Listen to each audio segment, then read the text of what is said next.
Good morning. I'm walking a mile with Bernie Finkelstein this morning. Hey, Bernie, how you doing? Thanks for taking the time with me today.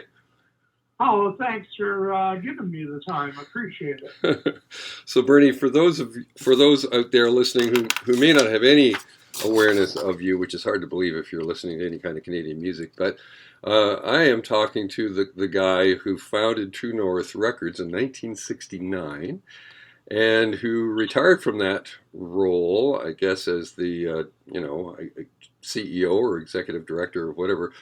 Some 38 years later, in 2007, you retired from it and you sold True North, and you've been retired now for about 15 years. So-called retired, I guess. I should clarify. I don't really know what retired means anymore, but I guess the first thing I'm curious about is why did you retire from something that you loved, so obviously loved doing? Uh-huh. Well, I, I first off, I did continue and still continue to manage Bruce Cockburn, so I didn't quite give up everything. But you're absolutely right. I did sell the label True North, and I did sell all the publishing, and we had three divisions in our company: management, publishing, and records. And with some artists, we did all three, and with some artists, we only did one of those three, and it just depended on the situation. But I just felt that I needed to have a second act, so as to speak. Um, and I just felt that as long as I was up to my neck in a positive way, mind you, most of the time, Right. uh, uh, with running the company and looking after the artists and everything that involved, uh, that I would never ever get to do anything else, and that time was running out.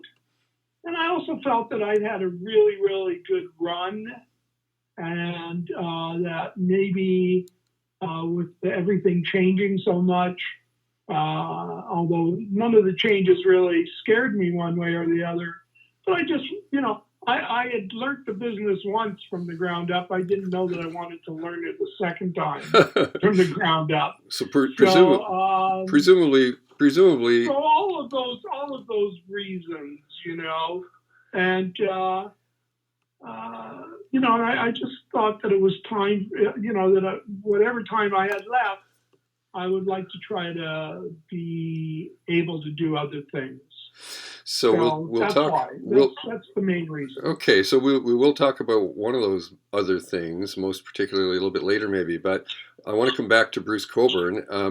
Yeah, Yeah. I mean, an incredible artist, internationally acclaimed.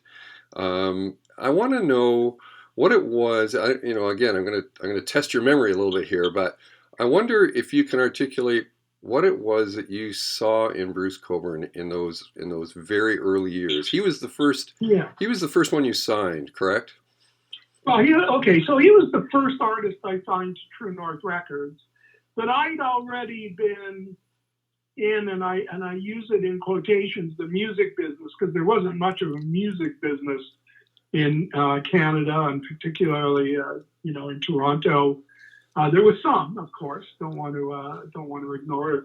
Those very early pioneers, but there wasn't really much of a business.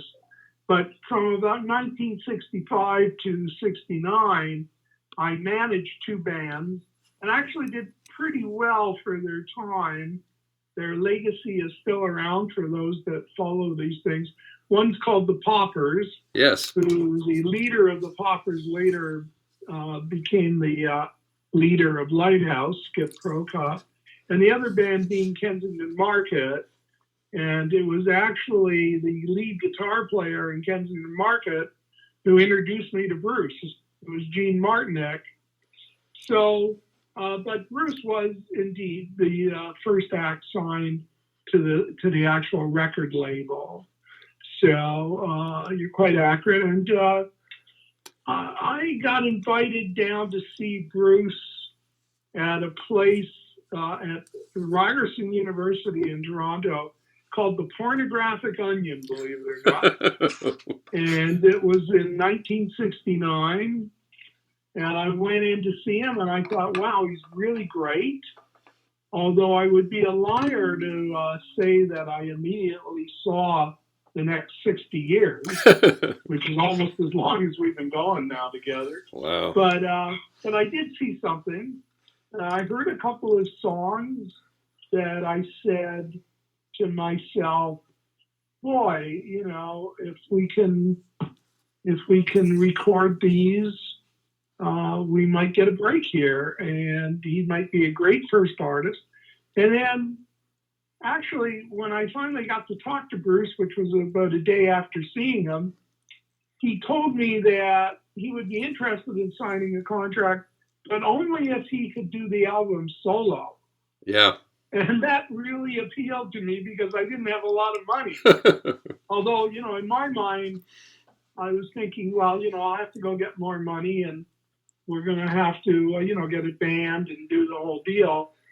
But he was really insistent. So it was very appealing to me on lots of levels. And so I signed him.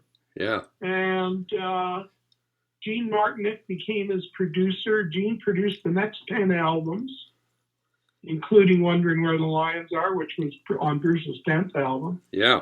And it wasn't really until Bruce was doing his second album, High Winds, White Sky, that I started to realize just how deep his talent was. Mm. I mean, I wouldn't have signed him if I didn't think he was good and if I didn't think he was talented.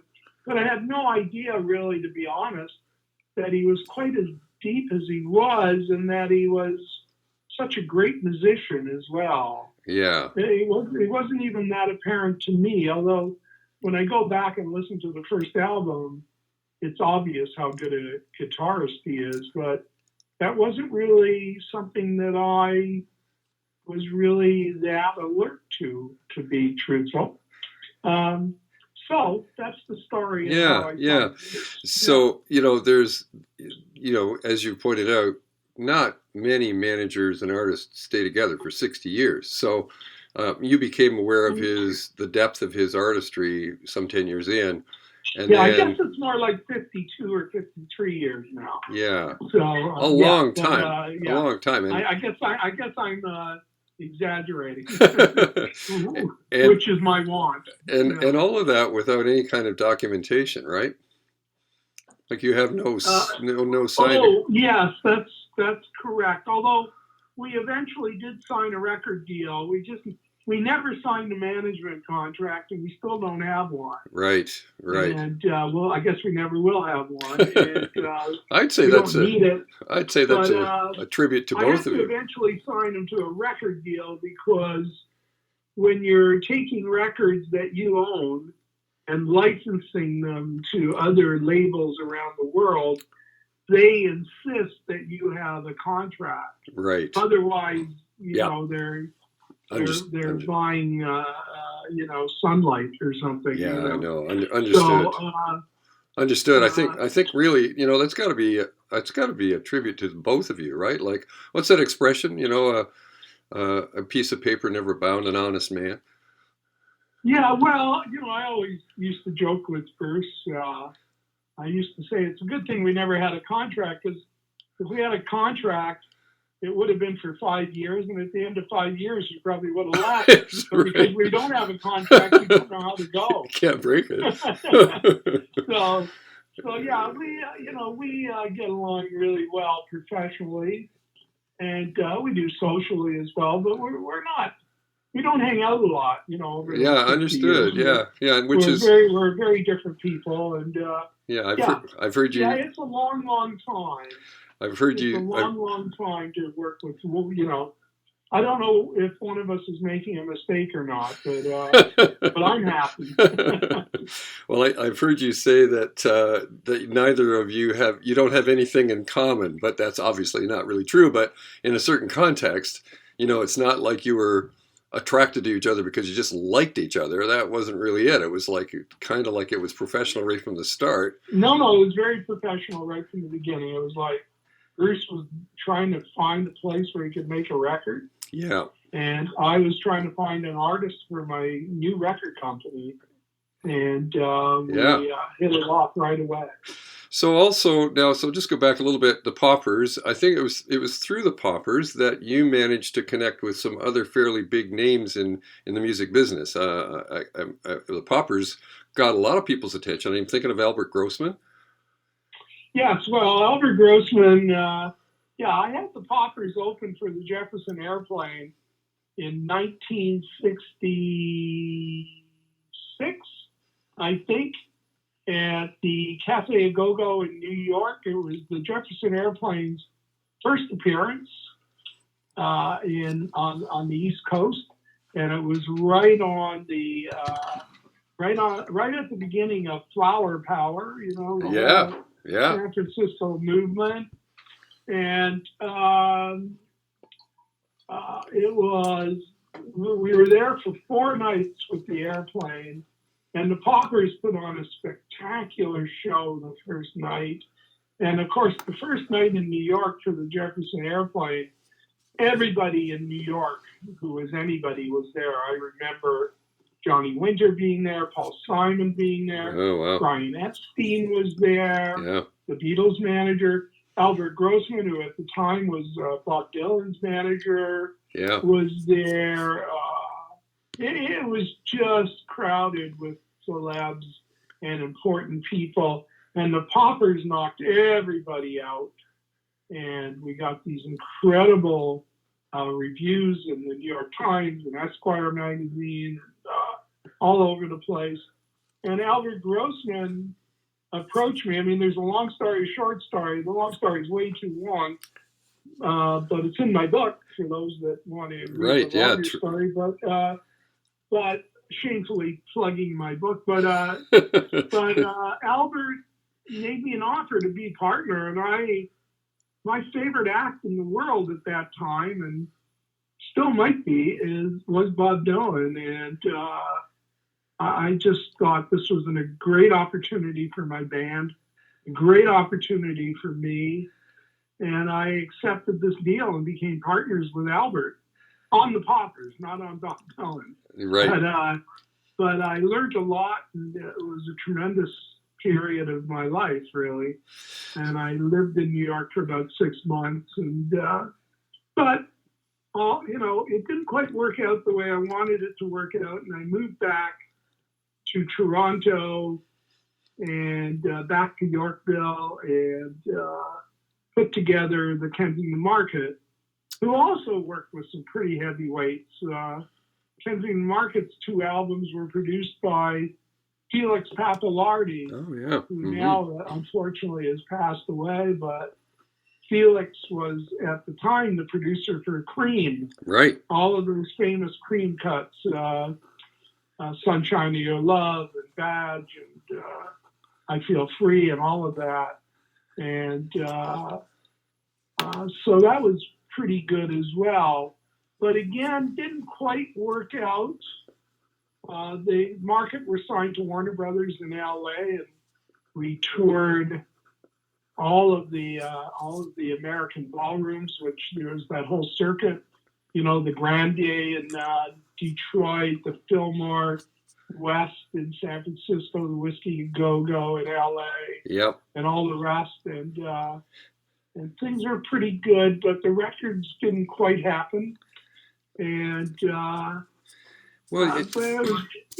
sorry, go ahead. I was going to say you were functioning basically at that point as a manager for those bands, right? That's right. I didn't have a record company. I wasn't involved in music publishing. Yeah, and you did. I was learning about all of that. Right. You did the legwork. You traveled with them. And so that's... yes, I used to go on the road all the time. Right. So I'm just, again, I know it's long story short, as this goes on, but how does a guy who is managing a couple of pretty darn good bands go from, a manager of these bands to, an executive in the music business in the way that you did? Now, Well, I didn't. I mean, wasn't your intention. If you start your own record company, you automatically become an executive. Anybody can do that. It's what you do with it later Right. that counts. Right. But with the Poppers were signed to MGM in New York and the Market to Warner Brothers in LA. And although I loved working with those labels, and they were quite nice with me, really, I have no major complaints one way or the other, but I wasn't always happy with the decisions that the record companies were making. And I realized that there wasn't much I could really do about it. I mean, I had to keep my relationship with them. I won't get into all the complications that one has trying to make things work when you have to work with a lot of different people and all their opinions count. But it can get complicated. So I finally came to the conclusion that if I wanted to get things right, or conversely, if I wanted to make my own mistakes, I'd have to start my own record company. And so I thought a lot about it, and that's what I did. I started True North. And I also had both of those bands were pretty heavy psychedelic rock bands. Yep. And in 1969, my tastes were, I still love that. I mean, I have very eclectic tastes anyway, but I just thought, you know what? I could just sign singer-songwriters now. I think that's what I'd like to work on. There's nobody in Canada really doing that. I could see the examples that Joni Mitchell had to move to LA, Neil Young moved to LA, Leonard Cohen went to New York to record, Gordon Lightfoot, although he stayed in Toronto, God bless his soul, he, was signed to United Artists and then to Warner Brothers. And I said, there's probably room for a Canadian label to specialize in that.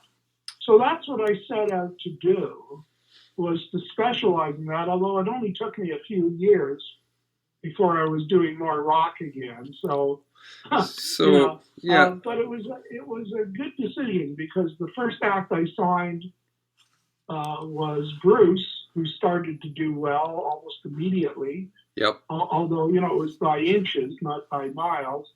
And then the third act I signed was Murray McLaughlin. Yes. Who also did well right out of the gate. In fact, for some time, Murray was bigger than Bruce, really. Yes. More popular. Well, he had a big hit, right? He had a big hit off the take. I mean, it wasn't... Well, almost right. His first album didn't have a hit, but his second album had a really big hit.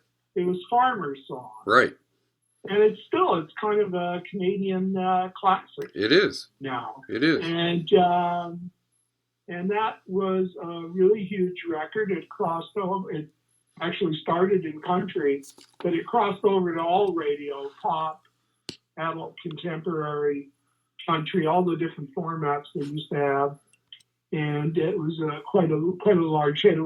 In fact, it was True North's first gold record. Right. Yeah. Right. Although it wasn't our first hit single. Was that? You may have noticed I said Murray was our third act. Well, the second act was a synthesizer band called Syrinx. Oh, yeah. Okay. Right. And they had a cut that was the theme for a very popular CTV show called Here Come the 70s. Oh, for God's sake. And it was called Tillicum. And that was actually a minor hit. It didn't go gold, but it was a kind of hit. Right. It was actually a bigger hit in Western Canada than Eastern Canada. Yeah. And so I did 3 or 4 albums with Syrinx as well.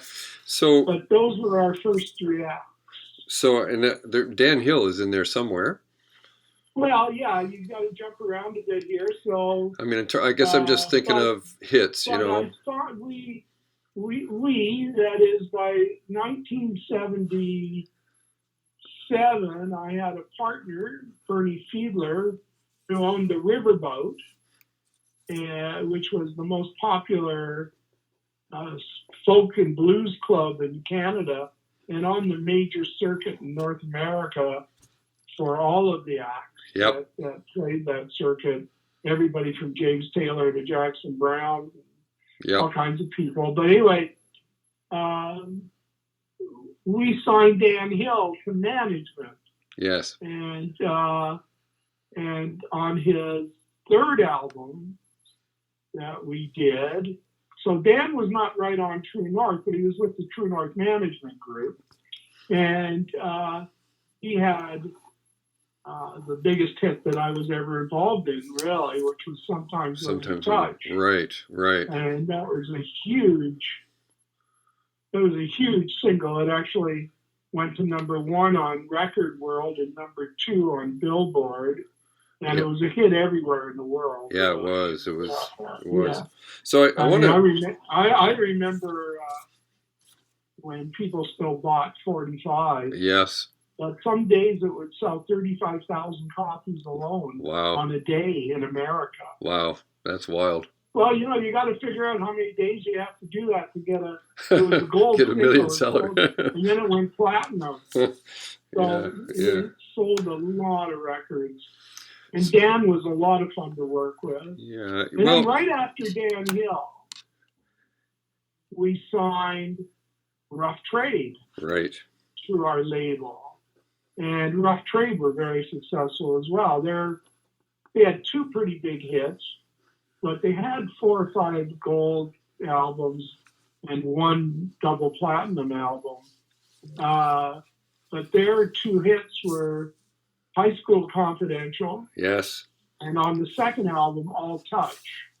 Right. But they were a very progressive band. And Carol Pope was a very, very special artist. So I want to go back, Bernie, to something you said a little bit earlier, and that was you wanted to get things right. In order to get things right, you started your own label. And I just wonder if you could just give a little detail about what you mean by get things right, and without necessarily pointing out anything that's wrong. I'll give you an example of what I'm talking about here. I'll just give you the example and then we can discuss it. Sure. So when the Kensington Market got signed to Warner Brothers, we had a photographer here that we liked to use, and it was winter time, and Warner Brothers wanted to get some photos to use for the album jacket. So we got our photographer, who was also a designer, to shoot photos and to design a jacket. And it was the 5 guys in a snowstorm. Yep. And it was a great shot. And they were all covered in snow, and they didn't look like snowmen or anything. And they were smiling. It was a beautiful shot. And we made that the cover, and we designed it, and we took it down to LA, and Warner Brothers said, no, that's just, that can't be the cover. It's just not contemporary enough. And also, who needs a picture of guys in the snow? Anyway, without getting into all the arguments that we got into, they did use the picture finally, but they reduced it and put it in the center of the 12-inch album jacket. And it was surrounded by a quite nice, actually, in retrospect, psychedelic border. Yeah. Is all the only way I can describe it. Sure. And the picture, instead of the picture being 12 by 12, the picture was something like 4 by 4. Right. And the rest of the jacket was this psychedelic frame. And we were pretty upset about that. And but once again, I had to work with these people. I mean, they were very important people. I mean, I'm talking about Joe Smith, who's one of the most famous record people in the United States, who was the general manager then of the label. And, it was pretty hard to argue with him. I mean, I did my best. Right. But, so he compromised with us. He used the photo, but I just decided that kind of thing was not the way I wanted to go through life, really. Right. So that's an example of the So kind of thing that just I'm to talking try to, about. so in other words, it's like the creative direction that the band wanted to go with, and they were in, with you on it, and you were with them. All of a sudden, those ideas got thrown out. So, I mean, to kind of Yeah, simplify, that's right. That's right. simplifying it, you were supporting the artists in their creative endeavors, right? You were as the manager at that point. Well, I was, to be truthful, I was supporting what they wanted, and they were supporting what I wanted. Right. So but that wasn't always the case with the major labels that we were dealing with. Right. They didn't always agree with us. So, as I said earlier, I wanted to be in a position, like, if mistakes were going to be made, I'd prefer that they were mine, not somebody else's. Right. The best way I can put it. Yeah. So I started the label, but I also started the label because I saw an opportunity and to succeed, and I thought it would be fun, and I had a great admiration as I was growing up for labels like Sun Records, and Chess Records, OK Records, and Atlantic Records, and I just thought, well, I'd love to emulate that and try to do as well as those people did. Well, concurrent with that, I don't know that I did, but concurrent with that, Bernie, you were seeing what the Canadian record market needed, right? So that's in a way that's true. Yes, I saw that, and don't forget, although 10, 15 years after I started the label, the big record companies here, the big companies like Warner Brothers in Canada, Sony in Canada, Universal Music, et cetera, some of which are now gone, like Polygram and A&M, but they started signing a lot of Canadian acts, of course. Right. But at the time, they didn't sign Canadian acts, or at least very few. And the ones they signed, I didn't really get their taste. And it was just pretty good. I mean, it was pretty good that a guy like me could sort of go on the street and sign an artist as talented as Bruce with no competition, nobody asking for him. Same thing with Murray, same thing with Rough Trade, and pretty much the same thing with Dan Hill. Although Dan Hill had made a singles deal with a little company operating in Canada called GRT. But when we took over as managers, we left him at GRT, but we got the whole contract changed. And so they immediately started doing an album. But, the fact that I could go and sign Rough Trade, who were playing every night, playing these songs like High School Confidential and All Touch, and nobody was trying to sign them. Yep. So, seemed like an obvious thing to do, right? I'm making it sound like it's easy. It's not easy. But I got to tell you, the talent was all over the place. Right. I only regret that I didn't sign more people, actually. Well, I don't know that you would have had enough time. I don't know. Yeah. Well, and then we continued going after that. I mean, even in the year 2000 or in the 2000s, we signed Blackie and the Rodeo Kings, right, who have now become much bigger in the last couple of years. Sure. Although they work at it part time. Yep. Stephen Fearing. Yes. And Lynn Miles, and I put out some Randy Bachman records. And, we ended up putting out around 550 records by the time I sold. Yeah, and you had something like 40 Junos and 40 gold or platinum. Yeah, something like that. Yeah. So again, I'm coming back to some things that I've heard you say in other interviews. Like a sense of duty, or you were kind of, it was kind of, you were looking for a word to describe what it was that was motivating you, but I think you said you felt like you had a mission, right? Like you were whether it was Yeah. obvious to you or not, right at the time. In retrospect, now you might be able to look back at it and say, I guess there was something central in my motivation, and Well, serving the artists. I think that seems obvious, but there's other ways too. There's other reasons, right? It's not. I mean, at this stage, you're still managing Bruce, right? You're still involved with publishing. You're still taking time to talk to guys who, do radio shows. What is it, Bernie, that keeps you? What is that? What is that mission? well, What is I that? guess What I is like that? the attention. I don't know. You like? I really don't know. I like to work. I love music. I love being involved, and I think it's in my blood, and it's what I like to do. And I also bring a very old-fashioned idea to the table, which is I really believe in work. Yeah. You've got to work hard. Yeah. And I always tell people that.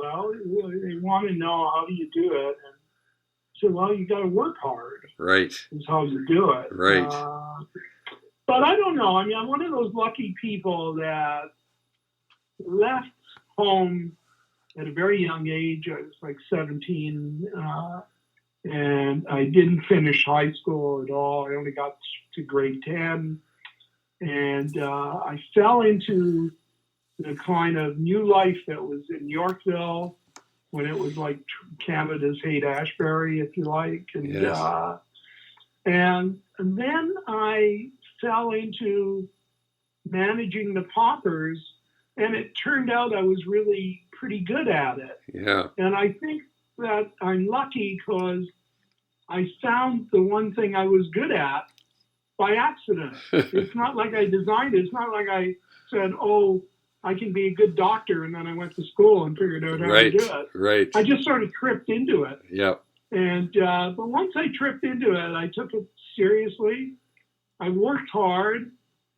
I tried to listen to people around me, and I, at the same time, tried not to get steered wrong. And but I can't really define it. If I knew how to define it, I probably would have still been doing it. Why not? If it was that, if it was that cookie cutter. If it was that obvious, eh?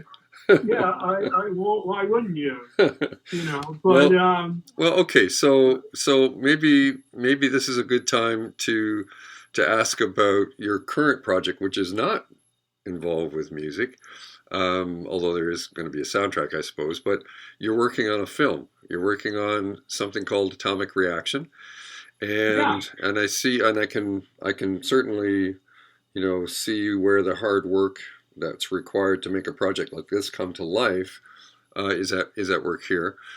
There must be a common thread. How did your gaze get turned to this? Well, just to give it context, I had produced 2 other music films, both of them with Bruce. One was quite recent, called Pacing the Cage, which I think you're aware of. Yeah. And it got broadcast on Vision TV across Canada, and it also was on Hollywood Sweep for a while, and we put it out as a DVD. And there's another filmmaker here in Prince Edward County, of course, where you used to live as well. Yep. Or at least where you used to be close to the county. You actually lived across in Belleville, if I remember. That's right. Yeah, that's right. Yeah, but you used to come over the county. But anyway, David Hatch, and David saw the film Pacing the Cage, and he called me up one day and said, "Can we get together for a drink?" And we did. And he said, "Look, I do music films myself.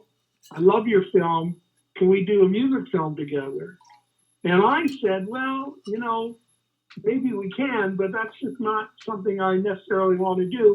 I'd like to make another film, but I don't think I want to do another music film right away. I just want to challenge myself more." Yep. So anyway, we started becoming friendly, and we batted around a lot of ideas. And finally, the idea came up. We started talking about the cleanup that's going on in Port Hope, Right. the radiation cleanup, and that led us to research why they were cleaning it up. And lo and behold, when you look at that story, you then find out that it was Canadian uranium that was in the atomic bombs that were dropped on Japan. Right. So atomic reaction is the history of Canada's involvement in the Manhattan Project, which is the project that developed those bombs, and the history of the discovery of uranium at Great Bear Lake in 1930.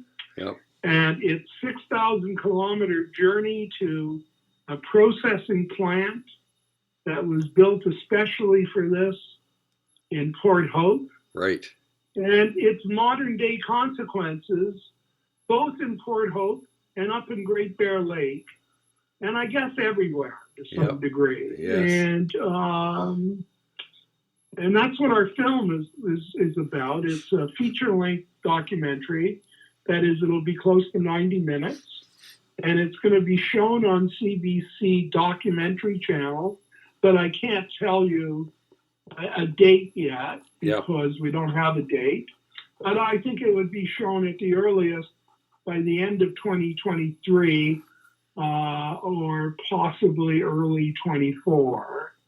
And we'll put it in some festivals, I hope, if people like it enough. Yep. And it's coming along really great. It's, we've been working on it for 4 years. I don't mean we've been shooting film footage for 4 years, but we're almost through all our principal photography now. Yes. And we've been looking at it and doing edits, and I'm getting pretty excited by this film. But it's been a long haul. It's a great story, and I hope we tell it well. And it's a story that Canadians don't know about their own history. Well, that's it. I mean, it's a remarkable story. Yeah. Yeah. So, and you have an Indigenous director? We for part of the film we do, because when the uranium was discovered in 1930 on Great Bear Lake, it was on Indigenous land, Dene land. Yep. It's in the Northwest Territories. Great Bear Lake is the world's 7th largest freshwater lake. Yes. It's, I believe, bigger than all the other Great Lakes except Superior. Yes. And it's a huge lake, and that's where the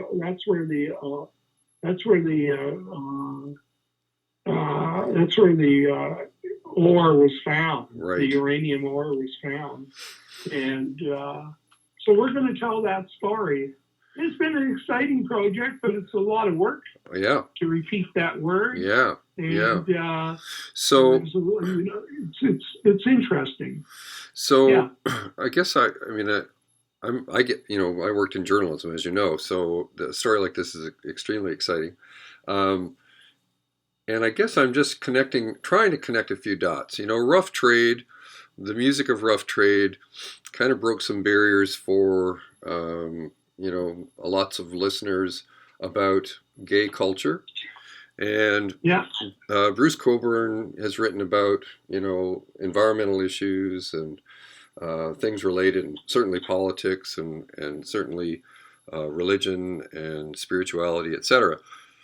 And so I just see, I don't know if you've thought about your involvement in these projects as a contribution to social justice issues. Is that something that you've been? Well, I'm very proud of all that. I mean, I've got to say, when I signed Bruce, he hadn't written, many of these wonderful political songs like Call It Democracy, If I Had a Rocket Launcher. Right. All of these things. And when I signed Rough Trade, I was aware that Carol Pope was gay, and that's what she was singing about. But I didn't sign her because of that. I signed her because the songs were just so good. Right. And I just thought, wow, this is incredible music, and it's got to be heard. Right. But on the other hand, I was extremely proud as time went by to see what an impact these two artists and other artists that I work with have had on social issues. So, I get to the things that I know. I learn so much from my acts, really. Yeah. I think the common idea out there is that the acts learn a lot from their managers, but I don't think that's true. I think I learn more from them. Yeah. Really. Yeah. And I'm proud to be involved in that kind of stuff, but I don't go out of my way looking for anything one way or the other. You know what I go out of my way looking for, although I'm not looking anymore so much, but I just look for great music. Yeah. That's what and also I wanted it to be a little different. It had to be a little different. I never looked at what was on the charts and said, I want that. Yeah, right. I didn't want to be following the crowd. Yeah. But I, on the other hand, kept it in mind that we wanted to be part of the crowd. Yep. For sure. Yeah. Just on our own terms. Yes. Well, and of course that segues into your involvement with CanCon and the music industry in Canada. I mean, you were part of a pretty major movement there, right? Well, that was really, I guess I was, in the right place at the right time. But I was very, very involved in helping to bring in Canadian content. I mean, certainly I was not the most major player in that, but I was a player early. And I certainly started two organizations, one of which still goes, which is the Canadian Independent Record Association, now called the Canadian Independent Music Association. Right. I was one of the original founders.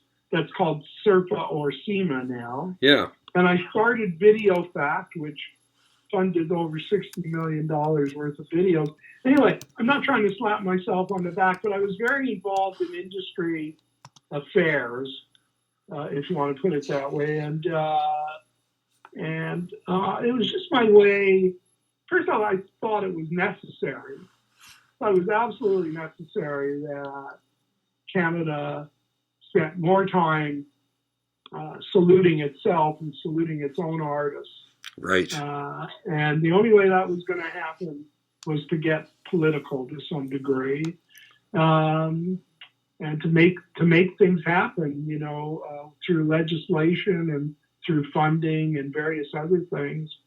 But nobody was going to give you anything, so you have to go fight for it. Exactly. Well, that's part of that work. That's part of that work thing you're talking about, right? Yeah. Yeah. I mean, again, it goes back to that sense of duty. If Canadian artists are going to have the freedom that they rightfully deserve, then you have to establish that market, and doing it in Canada That's right. is the one that makes sense, right? So it all kind of makes sense.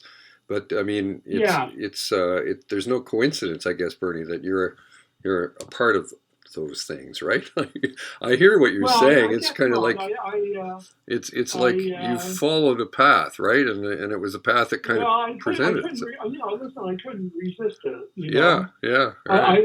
I'm a fighter, I guess, in a way, and was, and guess I still am, and some would call it. But it was important to me that Canadian music, all of it, not just mine, had an opportunity to be heard and seen.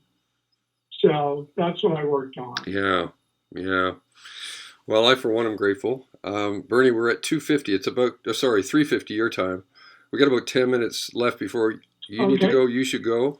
Any kind of closing? I know Bruce is playing in Saskatoon. He's coming in February. Yeah. He's going to be right across Western Canada, but he is in Saskatoon, and I'm going to tell you exactly when. If you'll just give me 1 second, it's February. Here we go. He's going to be at TCU Place on February 9th, And I hope everybody will come out because it's hard to sell tickets these days.